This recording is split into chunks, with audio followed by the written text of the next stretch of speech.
Everyone, this is Rohit from Lifestyle Mastery, and I'm excited to have Mohit Mamoria, who's the founder of Mailman, which is an email assistant that shields you from unimportant emails, minimizing interruptions, and making your days calmer and more productive. He was earlier the founder of Authorito and invests in early stage decentralized projects. He was also the CEO of Horntell, and he's been writing software since he was 11 years old and founded his first company at the age of 18 when he was in college. After running it profitably for 2 years, he shut it down to start a product company, which he later pivoted into Horntell. Welcome to the show, Mohit. Hey, thanks for having me. Awesome. So, you've been into a lot of different things over the years. You've been very interested in cryptocurrency, and you built a lot of other projects. So, what got you interested into startups and cryptocurrency and other projects? So, uh, so I was always a maker, and I didn't know when it all began. But if I just recollect my thoughts, I was one of those. So I come from a very middle class family. I always saw those Hindi dubbed US sitcoms and cartoons. I was fascinated by those little things that they had, but we didn't have access to in India at that point in time. So most of the time, what used to happen was I used to just collab with my cousin brother, and we used to just build stuff out. So if we saw some cool gadget, some cool toy, we would just collab together and build it out, even if it meant failing a dozen times. That's how it began, making stuff. And because we were not very rich, there was always a decision that our parents had to take, buy versus or not buy something. So 90% times we didn't get what we wanted, so we tried to just build it out, and eventually that became a habit. So when internet happened and I got to know about internet, I got access to internet, I started learning about building stuff on internet. And that's when I started my first company, where I got to know how to make websites, how to make little more interactive websites, how to make user portals, user accounts. And then I started just pitching to random people here and there, wherever I could find them, mostly through my dad's and my uncle's network. If they need any tool for internal use, so it could be a little inventory management system, it could be a little invoicing management, just little tool, just custom built for them. And that's how my first company began, which was a services company. I used to just pitch them an idea. Hey, right now you use this tool, you buy a CD, you do this on paper. Why don't I just build you a small tool that you can run on a computer from anywhere? And that's how for 2 years I assembled a group of three, four more friends. I used to get some projects, we used to build it out, and then we did it to earn some extra pocket money for the last 2 years of our college. And then the college ended, everybody got placed. I also got placed, but I chose to skip that placement. And then eventually I landed up in a very small company. I had two options to choose from. One was a heavily funded company, e-commerce company, and everybody wanted to go there. And second was a company where just there were just three people. And when I spoke to the founder of the company is called 91mobiles.com. There was just three people over there. When I spoke to the founder, I felt that relationship between building stuff. He was a builder, he was a maker himself, and then he showed me what he is building and then how he wants to build it out. So I was employee number 3 or 4. I do not correctly remember because there were like 3, 4 hirings happening simultaneously. Um, uh, After the CTO, I was the first engineer over there, and then from there I learned about building products. There uh, I learned about how you can spend 2 months building something and then shipping it to the users, which will be used by tens of thousands of users.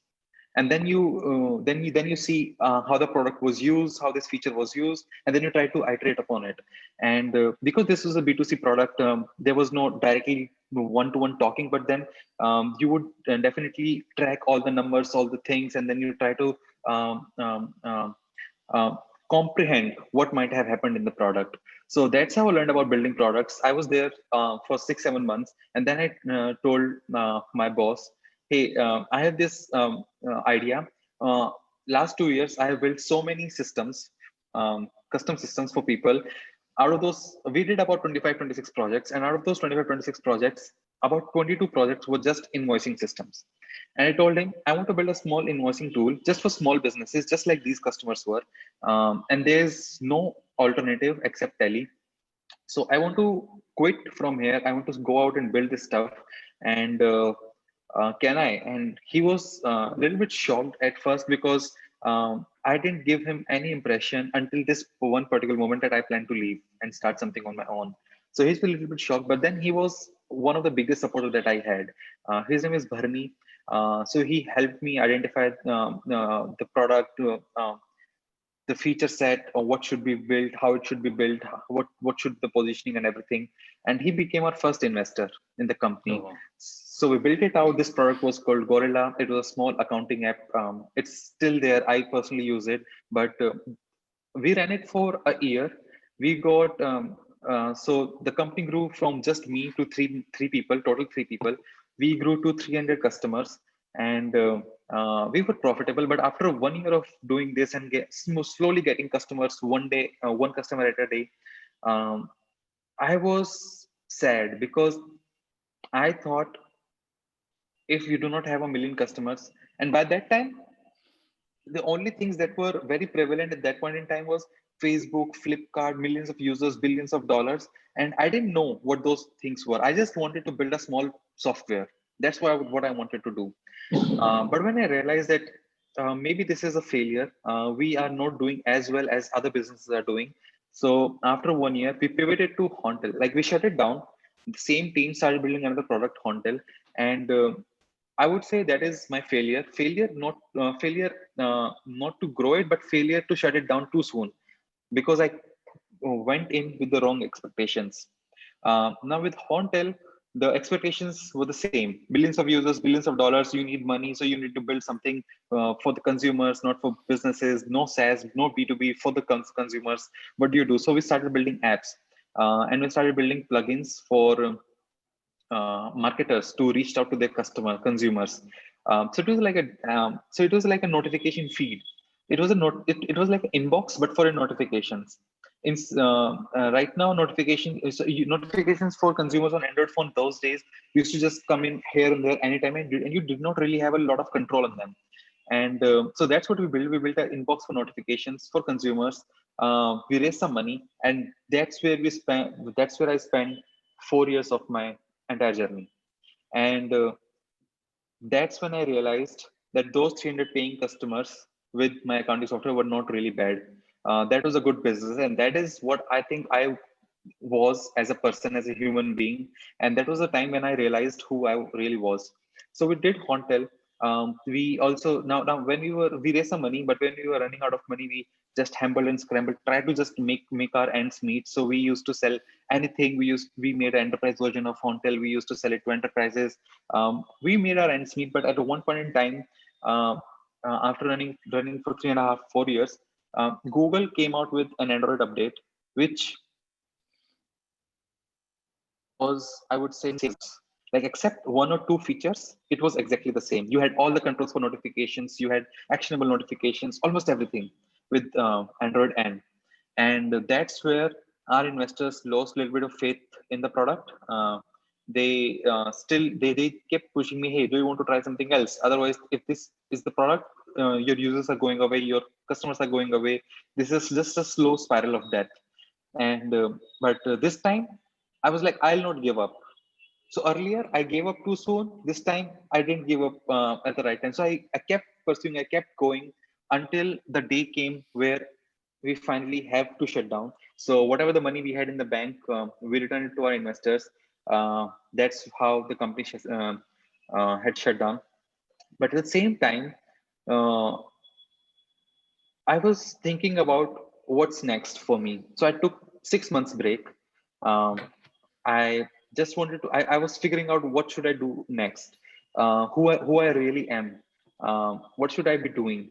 And there were two three things I was looking at. There was AR VR that I'm looking at. There was AI, again the big thing, and there was cryptocurrencies. During that time, uh, I just revisited all of these three technologies at the very fundamentals. At the very, I read about them, all three of them a lot.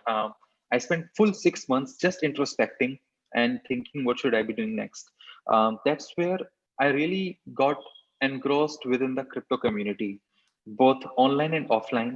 And I was able to relate it to cryptocurrency so much because of one of the conversations that I had with one of my friends in 2013. So in 2013, I was talking to somebody, and the conversation went something like this. I said, "Hey, do you think all the bad things in this world is just because of money? Because everybody is trying to earn more of it, so they are ready to do anything and everything for it." And this is the starting of the conversation. This is a thought experiment. So the conversation went something like this: what if you earned money to do something good? What if you earn money just to do something good? It could be of any significance, of small significance, of large significance. What if you just earn money to just do something good? Uh, Now, this was the conversation. And when I realized, so I remember I still have that email. So I came back home. I searched on Google frantically how to create your own currency, how to create your own money. And there I came up with some links about Bitcoin, cryptocurrency. I sent those links to that friend. Hey, have you seen this thing? And that was time like way back. I just got, so I was just searching through everything. Then I realized money is nothing but an illusion. Like then I got to know how money is working, how the world is working. I read a lot of books, including some very heavy books like that. I understood how money was working, and then uh, I just got attracted to the whole phenomena of cryptocurrency. I have personally invested long back in early 2000s, 2010s, and early 2010s. So I was like, okay, let's do this. I made some in 2017. I made some multiple. So I told some of my very close, I would not say investors, but very rich people in my network, hey, have you heard about this thing? Because I made these many multiples on my money in last 3 years, 4 years. And they were like, hey, can you also put my money in this? So that's how Authorito came together. It was never planned. It was never planned. I just stuck. I was so curious. I started talking to it, to everybody that I met. And these people got interested also because of the news. And there was news every day, Bitcoin touching new heights. And these people were like, these people wanted help to get some crypto for themselves, and that's how Authorito started. We ran it for 3 years. After 3 years, when everything was in green, when everything was in profit, I was like, okay, so in 3 years, I have made enough money all for myself, for everybody. I do not want to just manage money. I still am a maker. I want to make stuff. I want to get back to making. So, in all healthiness, everything. This is one of a minor successes that I had.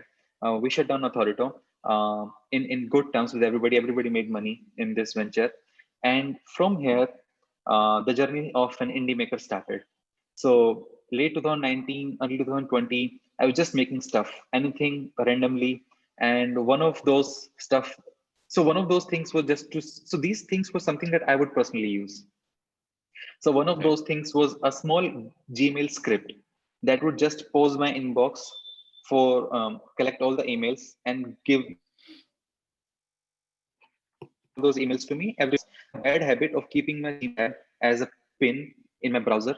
And whenever I'm thinking, I just had habit of hitting Command 1, going back to that tab and refreshing it to see if something is there while I'm thinking. And this bad habit got me so frustrated because whenever I'm in the zone, and if accidentally I hit Command 1, this is a muscle memory. If I hit Command 1 and refresh, I'll see one email, and then from there, I'll just go down the rabbit hole. So I built this small tool, and in February, I realized Andrew tweeted out something very similar. I immediately emailed it to him. Boss, here's the thing. Do you want to do this together?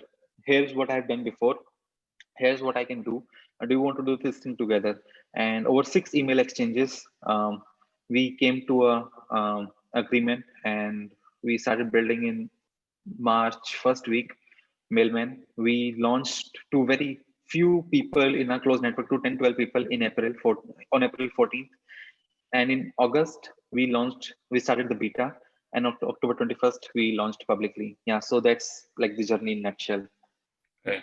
No, you have a very very interesting journey where you actually talked about cryptocurrency and other things. I wanted to understand that you talked about you know uh, shutting down the company, you gave up on your first company a little soon, and then the second company you did prolong for a little more time. But how would you define your product market fit? Because a lot of founders are not able to figure out if the product market fit is there or not. And what advice would you give to founders when they are really struggling to build their startup and their company, but they're not sure if the product market fit is there? And like you mentioned, they don't want to give up on their idea. So any advice on that? Oh, absolutely. This is, I think, one thing that I learned from my past ventures, my past failed ventures. Earlier, I used to think to reach product market fit, you have to tweak the product to reach product market fit. But now I realize you can tweak both the product as well as the market to reach to an optimum meeting point. So this time, the only thing that I did differently was to talk to users right from the day one. So instead of selling some coupons or discounts or anything, I scheduled the first email sequence that I scheduled was to ask for feedback. And the feedback was very simple. Instead of asking, hey, what did you like, and leaving it as an open ended question, because we spent time with first 15-20 users, and we knew if people liked, what did they like? If people hated, what did they hate? So we knew those 2-3 things that people were categorizing their experience in. So when asking for feedback, I made it contextual. So for somebody who has been actively using or evaluating Mailman during their trial period, the email would go out as thanking them, giving them a GIF with a cookie, and then asking them, how would you categorize your experience in these three? Like, just pick A, B, or C. If there's anything else, type it out if you want to. Otherwise, just pick A, B, and C. And the options were very simple. Mailman was easy to set up and does what it says. Mailman was very confusing. See, I was just testing it out. Something like this.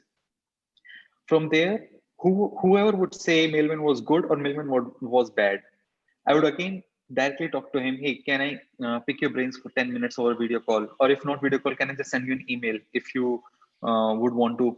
And first, I thought not enough people would come on the call, but a lot of people came on the call. Some people asked themselves, hey, I like this product, but there are still a few limitations that is stopping me from using it full on my work email. So can we chat? So from there, just talking to people, what kind of people are finding it useful? What kind of people are not finding it useful? And to identify the real market. Initially, no, the idea was everybody who has an inbox is a market, but that was wrong. So we realized a small business owner, any executive, or any senior manager is our market, and that's where we started to. So then we went away from every average Joe. So there are still some people who would be like in their primes, and they would be getting a lot of spam, but they do not want to give access. It's like a little bit paranoid. Some students or some aged people, those still were facing the same problem, but those were not the market because they did not understand the concept of some technical concepts like firewall. And these concepts I used in the email communication to filter out the false positives. So if somebody did not understand these words, I was like, hey, they will not be able to understand how Mailman is working and what to expect with Mailman. So we slowly tweaked our product by using the feedback, and also started to recognize the exact market to reach that fit. And I think how would I define that fit is if you are meeting your financial goals for the business, I think there's product market fit. So for now, our goal was to become profitable so that we can just flow more money in the growth. We have reached that point. So I would say we have reached that fit. There would still be a lot of things to optimize for, but I think this is a good place to start that journey from. Interesting you said that, if you meet your financial goals, your product market fit is there. I really like how you put it out. But do you think email is broken? Because we've been using email since the Hotmail came over, and Gmail has been there. But what made you? What do you think that there's still a lot of opportunity for emails to be a lot more streamlined? I think I would not say email is broken, but I would say email is outdated. The email, uh, um, the protocol, messaging protocol is outdated, and the protocol itself has not evolved, but the application layer that is built on top of these protocols, like the email clients and email services, they have evolved based on the market. Uh, but because the main protocol remains the same, so there are still some limitations what the email clients or apps or plugins can do. So when email started, it started as a messaging protocol. You send some message to me, I send some message to you. But eventually, marketers got to know about it, product builders got to know about it, and they started using email for notifications, newsletters, promotions, all of these stuff. There's so for example, Google Group. There's like entire community you can build just on in your inbox, similar to mailing lists back in the day. So the use cases have evolved at much faster pace than the email protocol itself, and that this difference is causing a little bit of mayhem in our inboxes these days, because our inboxes treat everything as a message. While not everything is a message, some are notifications. On some things you just have to just read it, on some you have to reply, or to some you have to click some buttons. But our email just says, hey, this is the body and this is the reply box, do what you want to do with it. So that's how I feel email is not broken, but yeah, use cases are far more evolved these days, and that's where I think the opportunity lies. Got it. So Mohit, you and I had a discussion, a couple of months back when you were trying to launch, and congratulations on your launch. I think you're Thank doing a you. fantastic job. But what did you do for your launch? And you've talked about distribution and product, and I've been into startups and I figured out distribution is a very important part of the launch or of the company being successful. I think with time, building a product is becoming cheaper with a better design, but distribution is something very important. But what did you do for the launch, which made it successful? Okay. Because you're in this space, I assume you know, when we say launch, you mean posting it on Product Hunt. Correct. So that was our day that we want to post it on Product Hunt. And we wanted to optimize everything, all the efforts for that day, just for that one thing.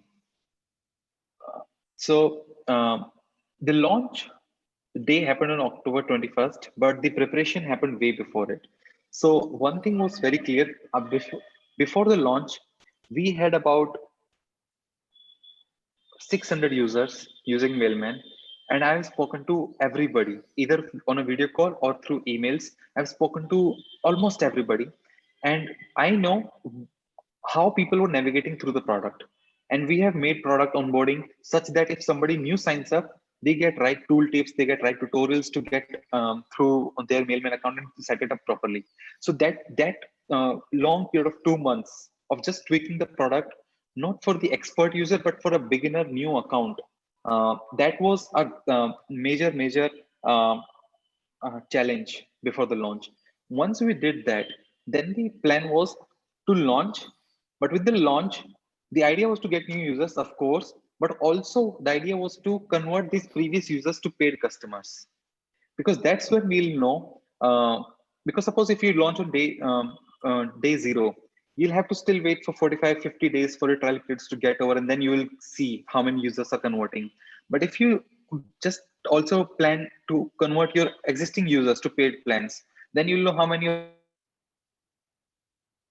actually converted, then see what you can expect over next 1 month, 2 months from these product hunt users. So what we did was we set up an email sequence. Email sequence was very targeted only to the active users of Mailman. Only went throughout email. No other mention of that campaign anywhere on our properties. It went out by defining the problem that we were trying to solve, by what we are planning to do with the launch, and a special offer if they participated in the launch. So if they participated in the conversation on product, and if they tweeted about it, there was a goodie for them.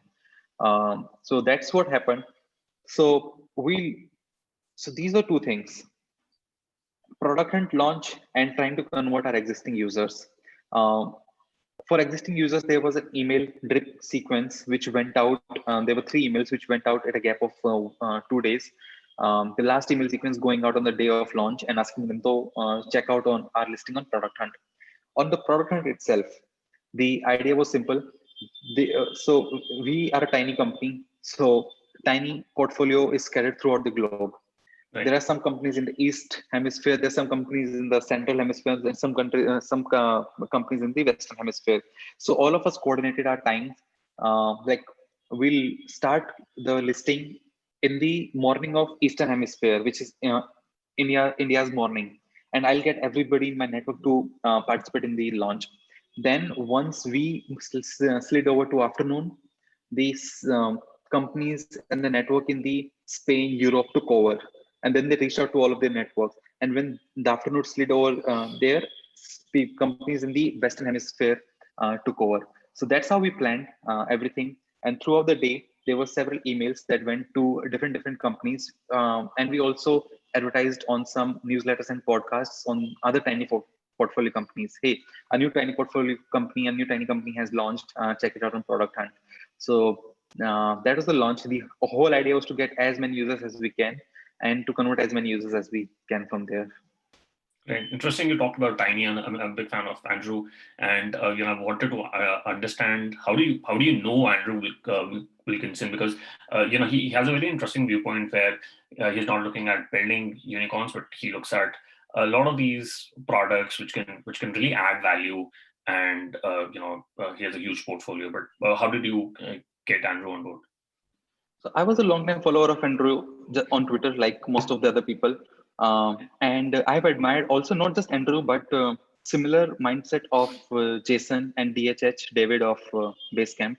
Correct. And because I burned my hands by building a successful SaaS when I was just 20 years old, uh, and then leaving it over there, and then trying to do something which is like VC-backed company, just growth at all cost.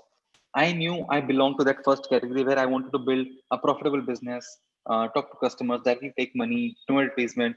That was who I was. So I very closely related to both Andrews and Basecamp's mindset, and those were the kind of books, articles that I have always been following. And it took me almost 5-6 years to realize who I really was. Uh, so when the opportunity arrived, there was this script when I was using for myself, and when Entry to read out, hey, how to accomplish this in Gmail or Superhuman, I emailed to him. I showed him a demo video, and we started collaborating. To this point, I've spoken to Entry over call just one time, which was a 30-second call, just to clear out some very urgent issue. Otherwise, I know him from Twitter from email, and I think Okay. he likes it that way. He is not the person who would call for things. He is the person who would either text you. We have texted like thousands of times. He who would text you or email you, and I like that, to be asynchronous and not get on a call for every little thing. Very interesting. And a lot of founders go after this path of VC money and all, and you have a very different mindset. So does Andrew, and then a lot of other founders like you mentioned. But are we brainwashed into thinking that we have to build a VC fund business, or do you think everyone has their own way of looking at building a business? What are your thoughts on that? And do you think what advice would you give to young founders who are looking to build something, and should they look at building a profitable business or a VC backed business? How do they get to decide? Hmm.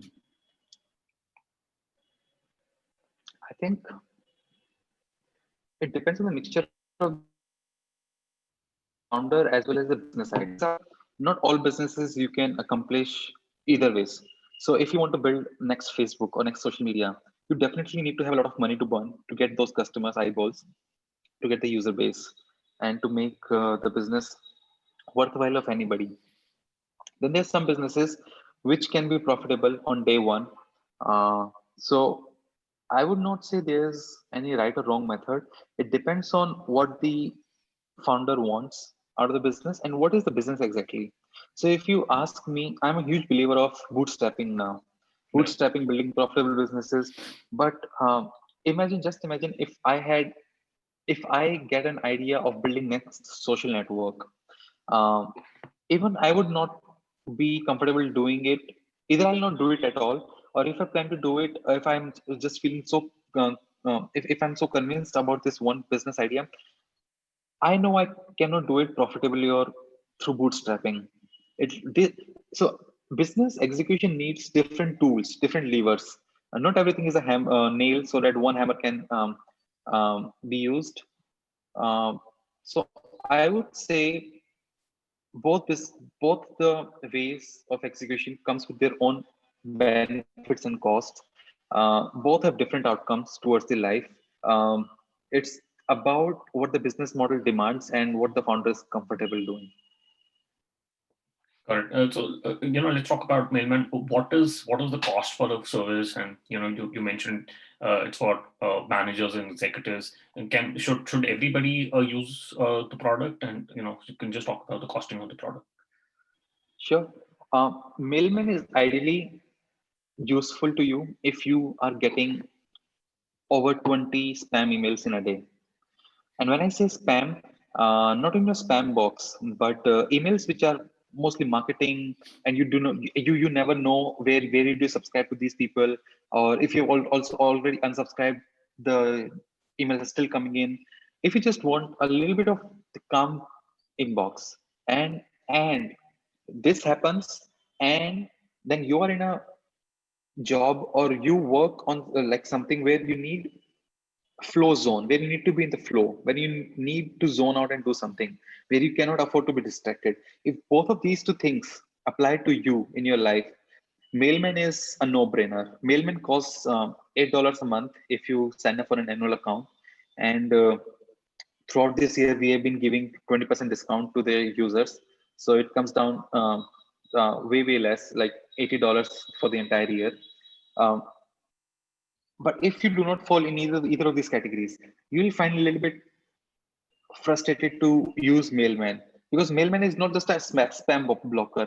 If Mailman is a new workflow that works within your Gmail inbox to let you achieve a new workflow, which is more calm, composed. You get your work done. You also do not miss out on any important or urgent emails. But everything is scheduled properly and handled by Mailman in the background. I can go into detail how Mailman works if you would like me to. Absolutely, I mean, Kurt, if you want to talk more about Mailman. Sure. Sure. So right now, all the emails that you get, sorry, you were saying something? No, no, no, go ahead. Okay. So right now, all the emails that you get can be categorized into three categories. One are urgent, that you need to see right now and act on right now. One are important, that you need to see, but not right now, whenever you have time next. And third is everything else. Literally, there's no third kind of category. Everything else, all the notifications, marketing, promotions, newsletters can be pushed away whenever you have a lot of time. So how Mailman works is Mailman comes with three features, where you can categorize these three things for each of for your account. So you can define some VIPs. You can define VIP domains, VIP email addresses, VIP keywords. So any email which comes from these domains, these email addresses, or match or contains any of these VIP keywords will immediately be shown in your inbox like it normally does. You'll immediately get a notification. You'll see the email. You can do whatever you want to do. You'll get a notification on your desktop, on your mobile, on any app that you use, any email client. Second is important. Now, emails which are coming from people that you've already emailed before. These how we define important emails. These emails will be delivered to you in batches at your schedule. So our most used schedule is 3 times in a day, one in the morning, then in the afternoon, third in the evening. So if you use this schedule, all the emails that you get throughout the day, important emails will be together and delivered to your inbox silently. So you'll not get a notification, but whenever you go to your inbox, you'll find some emails over there. Hey, there are 3 emails for your morning, 2 emails for your afternoon, and then there's everything else, all the promotions, notifications, spam, everything. We send you a long digest at the end of the day. We say, hey, these are 20 emails that you got, which are coming from unknown senders. You have never emailed them before. How do you want to treat them? Do you? So then you go through the list and you say allow or block on each of these emails. Hey, allow emails from this person, block emails from this person, allow emails from this domain. For example, if it is a Stripe email coming, notification coming from Stripe, you would want notification from Stripe, all kind of notifications to come. So you can allow block at a very different granularity. And once you keep doing this once in a day, it takes between 2 to 7 minutes in a day. And whatever you take these actions, Mailman remembers those actions. So over Interesting. time, so on day one, if you get like 40 emails in your daily digest, over next 2 weeks, the number of emails in daily digest will go down to 2 or 3. Right Okay. now, I've been using this product myself from April 14th. The number of emails I get in my daily digest is between 2 and 3. Sometimes some days 2, sometimes 3, because now Mailman have learned so much about what I have allowed, what I have blocked, that Mailman does all its job on its own. So right now my days look very simple. Whenever I get a notification from Gmail, I know it's something urgent, I immediately open it up. Whenever I am on my desktop and ready to do some emails, or whenever I open the Gmail, I can see some emails over there, because now I'm free. I see some emails. I can get back to my important emails, and in the evening I get a notification saying, "Hey, these are 40 emails. Please review." Or these are 3 emails. Please review. So I just spent 2 minutes doing it. So now, instead of spending almost my entire day in broken pieces on in my inbox, I spend maximum half an hour in my inbox per day. Right. Yeah. No, that's a very interesting take, and thank you so much for walking through the entire product. What other email platform does Mailman work with? Is it only Gmail or Outlook? Any other product that this can work with? Sure. Mailman works only with Gmail, and we are tightly integrated with Gmail APIs. In 2021, we might start building integrations for Outlook and Office 365, but still there is no fixed date on our roadmap. It works with Gmail, but if you use any other email client which works with Gmail, so if you use, for example, Superhuman or Spark Right. or any other email client, Mailman will still work for you as long as you have a Gmail account in the background. uh, Mailman works silently in the background. You never get to see a Mailman app. You never open a Mailman app. Mailman just manages your Gmail inbox behind the scenes. Correct. Mohit, I quickly want to do the top three. What's your favorite business book? Hard thing about hard things. All time I love. favorite. Yeah, I love that book. If you could go back in time when you started working on Mailman, what is the one thing you would have focused on or done anything differently? Just one thing, which is talking to users as much as I could. I did not do it the first 2 times, and I didn't know where to go. I was always lost. But this time, I was like so peculiar about talking to users. I made time because of time zone difference. Users are everywhere. I have Okay. spoken to users early in my morning, late at my night, anytime whenever they were available. Correct. And do you have any favorite online tool other than Mailman, which you use like Gmail, Slack, Zoom? Google Sheet for almost everything. Right. Yeah, Yeah, Google that's a good Sheet. one. And what is the best way people can reach out to you and know more about Mailman? People can directly sign up now. We are open to business at mailmanhq.com, mailmanhq.com. And I'm very active on Twitter. I'm not available on any other social media. I'm just on Twitter. So if anybody wants to DM me or write me an email I'm very slow because Mailman holds your email for next 24 hours. But if there's anything that anybody wants to talk about, I am available on Twitter at Mohit Mamoria. Mohit Mamoria. Got it. Well, we'll put that in the show notes. Mohit, thank you so much for taking out your times on this busy schedule and speaking to us. I really enjoyed speaking to you and learned a lot about it. Thank you so much, Rohit. Thanks for having me.